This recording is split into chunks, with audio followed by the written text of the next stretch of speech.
C Joseph Vijay எனும் நான்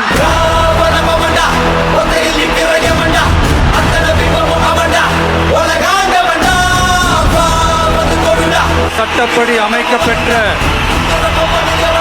இந்திய அரசியல் அமைப்பின்பால்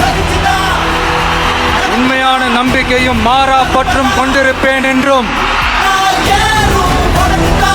இந்திய நாட்டின் ஒப்பில்லாத முழு முதல் ஆட்சியையும் ஒருமையையும் நிலைநிறுத்துவேன் என்றும் தமிழ்நாட்டு அரசின் முதலமைச்சராக உண்மையாகவும் உளச்சான்றின்படியும் என் கடமைகளை நிறைவேற்றுவேன் என்றும் அரசியல் அமைப்பிற்கும் சட்டத்திற்கும் இணங்க அச்சமும் ஒருதலை சார்பும் இன்றி விருப்பு வெறுப்பை விலக்கி பலதரப்பட்ட மக்கள் அனைவரும்